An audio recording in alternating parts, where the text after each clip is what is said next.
Morrill Scott here with CrossFit Anavah. We're going to talk about your workout and recovery for Thursday, April 23rd. So today is going to be an active recovery day, and what that means is we're going to have some stretching components today, as well as we want you to be able to go outside, enjoy life, doing some type of low intensity movement that still kind of keeps your heart going. So we have an optional Metcon designed to do that for you today. If that's not something you have the equipment for or the want to do it, then some other options might be going for a hike, biking somewhere, anything as long as you're keeping that social distance, right? But anything low intensity, still get you sweating, still keeping your heart moving, is what we're trying to hit on with whatever movement you choose to do for your active recovery day. Now, for the stretching, I have 9 different stretches to go over with you today. Each one of these is going to be about 1 minute to 2 minutes in length that we're going to do. And again, what I want you to get from this is maybe throughout the week you haven't gotten time to do any mobility. So really take the time here, control your breathing, slow everything down, and just try and really absorb these movements. We have 9 for you today. 3 upper body, 6 on the lower body. We'll start with the first one. It's called the puppy pose. What our goal is going to be here is to loosen up our upper or thoracic spine. So we're going to get on the floor, knees on the ground. I want to put my hands out in front of me straight and almost push my head through my hands as they're on the ground. Look like this. Now, I can keep that position and hold it for the whole minute, or I can oscillate between the tension and non-tension in that movement. Your second one is going to be the shoulder to the floor stretch. So, one hand on the ground. With the opposite hand, I want to try and reach it across my body. My shoulder is eventually going to be touching the ground. I want to relax and hang out in that position and come back up. Biggest thing there, try and make sure you're keeping your palm of the hand you're reaching across your body with up. We're going to go a minute per side there. We'll do 1 minute of wrist stretches. So you can have either your palms facing down towards the floor, your palms facing up. What you can do there, lean forward, lean away. Same thing with your palms facing towards you. You can lean backward here, feel the tension there. Try and see how far back you can sink in. Any other wrist stretches feel free to use them there. Now on the lower body, couch stretch. Now, if you have a couch in your house, obviously this is where the name comes from, right? You would kick your foot up on the couch. Now, if you don't have a couch, maybe you have a small end table. I have one of those here.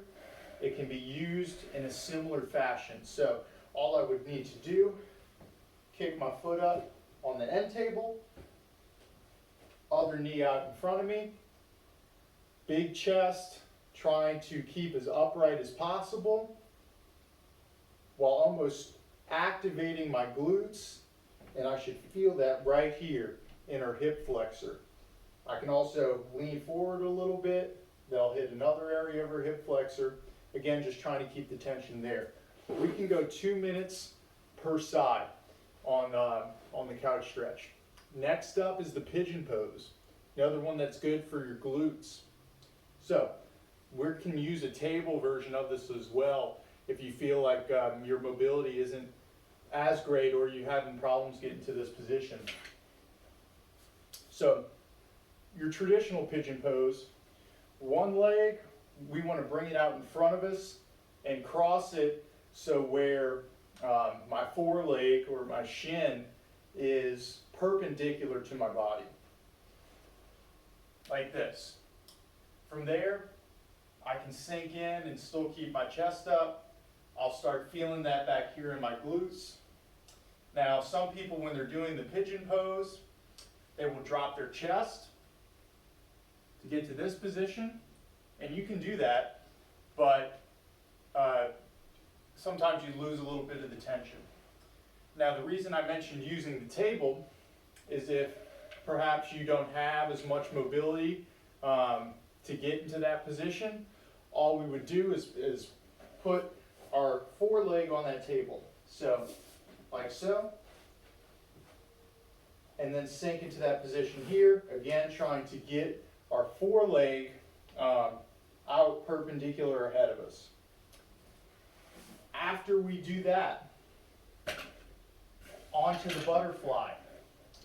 All the butterfly is going to be heels together, hands on the ankles, elbows on the knees, trying to push down on my knees with my elbows, opening up our legs there.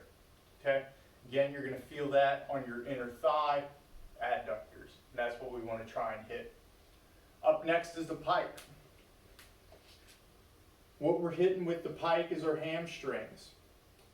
Really, we're just going to try and touch our toes here or see how far we can get down. Biggest thing here, still trying to keep a big chest as we do it, so you can still feel the tension in your hamstrings as much as I can. So I'll keep reaching down, tension in the hamstrings the whole way. Touch my toes. Hold that for a minute. And again, if you feel like you start to lose tension at a certain point where you're almost having to reach to maybe get to the floor, then stop where you feel the most tension, hang out in that area, and that's where I want you to stay for that 1 minute. After that, we have the straddle stretch. Back on the floor, feet out in a V in front of you. What you can do here, hands out in front, you're going to reach forward.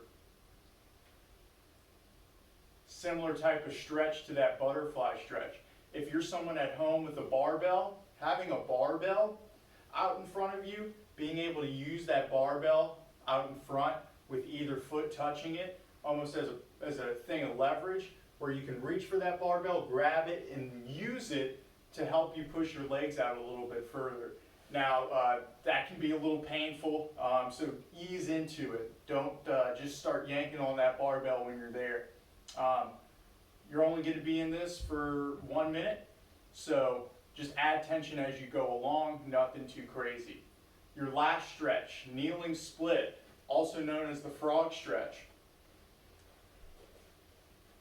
On your knees, trying to flare out your knees so you're almost in a split.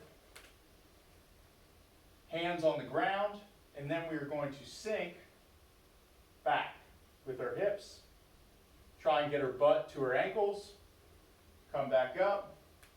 Repeat the same process. Okay? That's going to be your stretches. Now we can talk about the extra Metcon.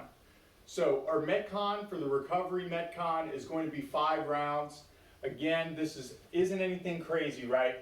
All we're trying to do here, get our heart rate going a little bit, something low intensity. We're not talking about heavy weight here. We're just trying to get breathing and preparing really for the other training days of the week.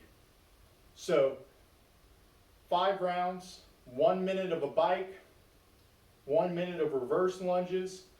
In reverse lunges, if I'm standing straight, I'm taking a step back knees hitting the floor, and I'm standing back up. 1 minute of a row, 1 minute of a kettlebell swing.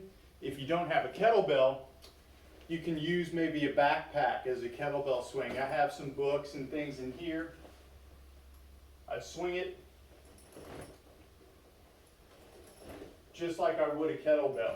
You can put anything in a backpack. If you have some type of top handle to it, that will almost be like the same thing of a kettlebell handle, and you can use that interchangeably. And then 1 minute of rest. So 5 stations, if you will. 1 minute bike, 1 minute lunge, reverse lunge, 1 minute row, 1 minute of the kettlebell swings, and 1 minute of rest for 5 rounds. Not something that needs to be heavily weighted here. Again, just trying to get breathing, get moving. I want to encourage you that if you're not doing this Metcon, to do some other type of activity, maybe outdoors, again, still keeping social distancing, wearing your masks, being safe out there. But if you enjoy certain activities, hiking, cycling, any of those that would allow you to get some extra work in outside, that's good. If you have a rower at home, maybe set it for, hey, I'm going to try and do a 10K row or a half marathon row if you're feeling crazy. Anything like that to just prepare yourself for the training days ahead, not trying to beat your body up here. If you have any questions, feel free to reach out to your coaches at CrossFit Anavah. Reach out to me. You can comment down below any suggestions that you have for these videos or any suggestions that you have for Anavah moving forward. Again, this is Moral Scott. We're going to be working on this on Thursday. Let me know how it goes.